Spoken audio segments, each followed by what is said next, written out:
He proposed to me on a Sunday night. We were going to his parents, and on the way there, I went to go hold his hand while he was driving and accidentally brushed a ring box in his coat pocket. I'm kind of a shithead, so instead of pretending I didn't notice, I said, "What is that?" It's my wallet." "That is not a wallet." I pointed to his pants pocket and exclaimed, "That is a wallet." After leaving his parents, he started driving the wrong way home.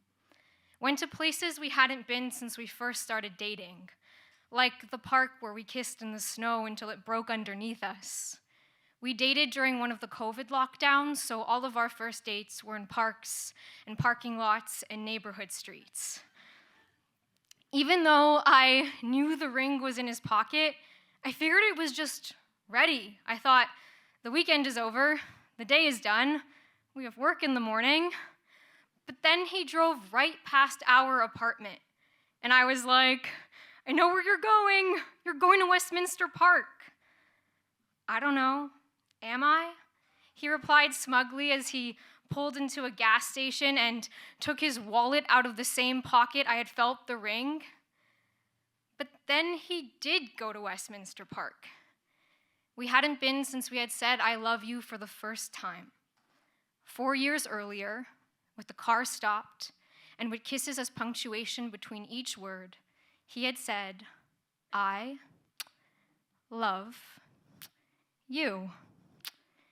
And I immediately responded with, "I love you too." I wasn't the type to go first, but I also wasn't the type to hesitate. In the same place again, he repeated the same words, "I love you." And I immediately responded with, "I love you too." And then he got out of the car, so I got out of the car, and I was like, "If we're really doing this right now, can we at least film it?" And he pointed to his phone camera facing me in his pocket. I don't have a middle name, so an inside joke between us was that my middle name is Mario-Luigi. To amplify my Italianness, he got on one knee, and he said, "Lucia Mario-Luigi de Luca, will you marry me?" Yes! I hugged him and kissed him. The thing is, I'm a storyteller. I can weave a story any which way. I can cross-stitch you into the clumsy hero of my fantasy, or I can backstitch you into the inconsiderate villain that took it away. Lucia Mario-Luigi de Luca, will you marry me? Yes! I blurted while considering saying no. I had been waiting for him to propose for over a year. And in this brief moment of honesty with myself, I accepted that this moment was not worth the wait. You see, we dated during the years our prefrontal cortexes are supposed to become fully formed. Unfortunately, this process can be delayed due to things like mental illness or chronic stress. And when we first met, I was going through my own set of issues, but I worked really hard to turn this around for myself and for him, who was so patient and so kind with me.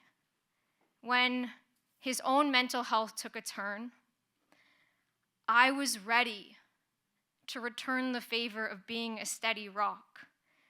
But he wasn't ready to return the favor of trying to get better, and so with the roles reversed, we both failed at regifting what the other had given us.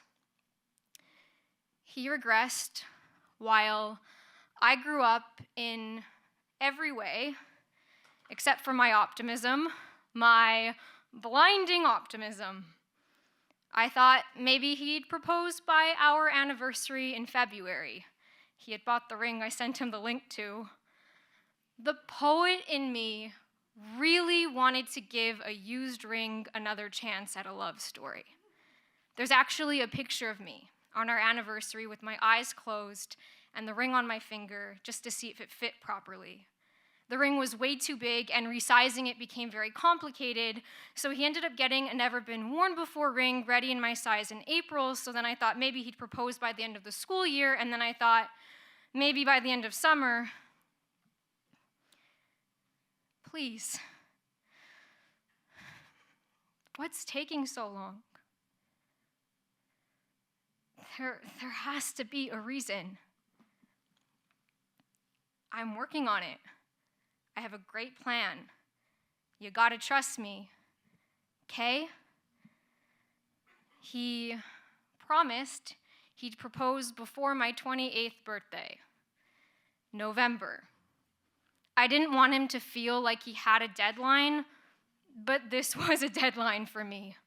I couldn't be told I'm working on it one more time. And you know what? It doesn't take 15 months to plan a rushed parking lot proposal with no time to spend together or tell family afterwards. The thing is, I'm a storyteller. I can weave a story any which way. The exact same events can tell a different story, and he can play a different character. For example, I could emphasize how beautiful it was that he made our proposal feel like the night drives that were our first dates during a pandemic lockdown. Or I could emphasize that he waited until the last hour of the last weekend of my 27th year to pop the question. I could describe how cinematic it was that the camera that was facing me ended up shifting and actually captured both of our shadows as he got on one knee instead. Or I could give you some context and say that when we had the discussion 15 months earlier, I told him I wanted it to be filmed, just someone we knew pointing their phone towards us. I could tell you how he sat in FaceTimes with me to tell my family and friends the news. Or I could tell you that he told his parents over text, even though he calls them every fucking day. I never did get to hear him tell our proposal story. Every time he'd start, he'd refer to me to tell the rest, and I'd tell the version where he got to be a hero. Was he afraid that if he told the story honestly, he'd get found out as the villain? I wasn't the type to go first, but I wasn't the type to hesitate. If I'd let him continue instead of jumping in, was I afraid I'd get found out as the girl who believed he was a hero until it broke us? Sometimes people ask me if I ever write fiction. Sure, I do. I wrote fiction every time I made him a hero in my story. I also wrote fiction every time I made him a villain. It's easier to get over someone who's just a hero or just a villain. The non-fiction version of this story is the one where our shadows get engaged, but we never do. Is the one where he is as valiant as he is cruel.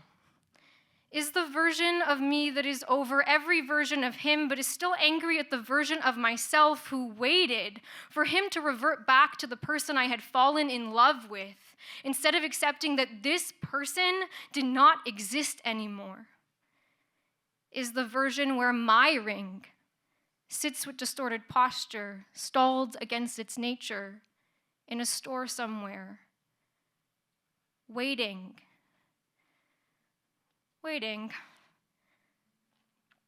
just waiting for a second chance at a love story.